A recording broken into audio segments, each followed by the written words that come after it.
בגיל 28, חייהם המשותפים של גילה ויוני סיבוני נראו מבטיחים. היא הייתה מורה מצליחה לריקוד והם ציפו באושר לילד ראשון. כל זה נגמר ברגע אחד כאשר אירוע מוחי שנגרם בשל הריונה של גילה גדע את החלום. היום 2.5 לאחר מכן הם מנסים לאט לאט לשקם את חייהם ולעזור לגילה לחזור לאהבתה הגדולה, הריקוד. הכתבה של מירי מיכאלי.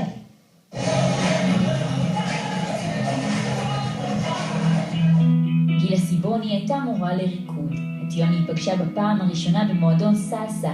הוא התאהב מיד.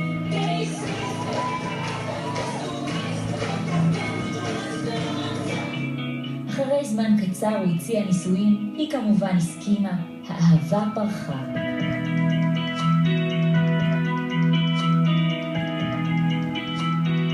הם התחתנו מיד נסעו לירח דבש. כיף לך? שם היא גם נכנסה להיריון. הייתי בפסגת העושר. החיים שלנו כאילו רק מתחילים להיות הכי יפים שיש. אני עוד לא מעכל שאני הולך להיות אבא, ופתאום החיים נקטעו.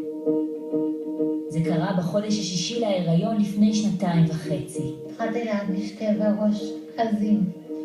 כאבי ראש לא רגילים.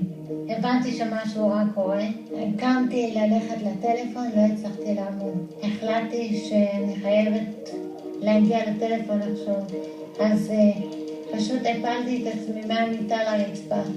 וזחלתי לזחילה לכיוון הטלפון.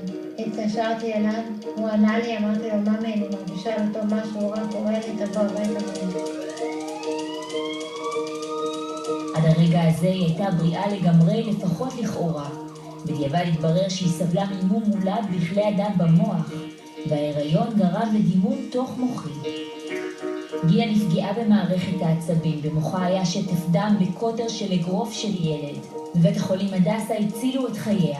ב7 שעות של ניתוח הוציאו חלק מהגולגולת שלה כדי להוציא את שטף הדם, מה שהפחית את הלחץ מהמוח.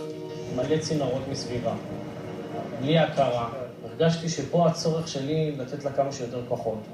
אני תפסתי לה את היד, ודיברתי איתה כאילו היא מקשיבה לי. היה רגעים מאוד מאוד קשים. יוני לא הפסיק לעודד את גילה, לומר לה כמה שהיא גיבורה שהצילה את התינוקת שלהם. ובאיזשהו שלב הוא הפסיק להגיד לי על התינוקת. הוא הפסיק להגיד לי, הצלת אותה.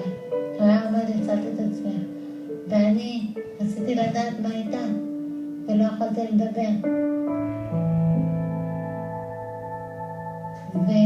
והוא ראה על הפנים שלי איתם, כשאני רוצה להגיד משהו, אז הוא הבין שהוא חייב לבשר לי. לבשר לי שבעצם ההיריון לא שרד. כבר הרגשתי אותה, כבר דיברתי איתה, כבר הרגשתי שזה עוד שנייה קורה, שאני אהיה אימא. גילה הגיעה אלינו, לא מדברת, לא מתפקדת, עם שיתוק, היא בקושי ביצעה פקודות, בקושי הבינה, ושיתוף פעולה היה מאוד מוגבל. קצת גילה. ואז החל תהליך שיקום ארוך.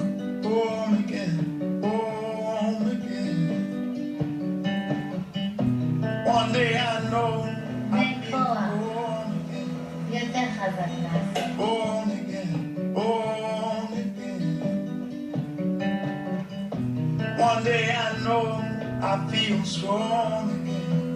את השיפור הזה אפשר גם לייחס לאהבה הנדירה שיש לגילה ויוני. לעשות עוד מכשיר פה בשיקום, זה להגיד ליוני בבית, אחר כך עשיתי. כל הכוחות לממנו. אנחנו צריכים עזרה במימון הטיפולים שהם לא בסל הבריאות. למען האישה המקסימה הזאת שנלחמת. אז מה החלום הכי גדול? שהיא תעמוד לצידי, בלי תמיכה. ושיהיה לנו ילדים מתרוצצים מסביב.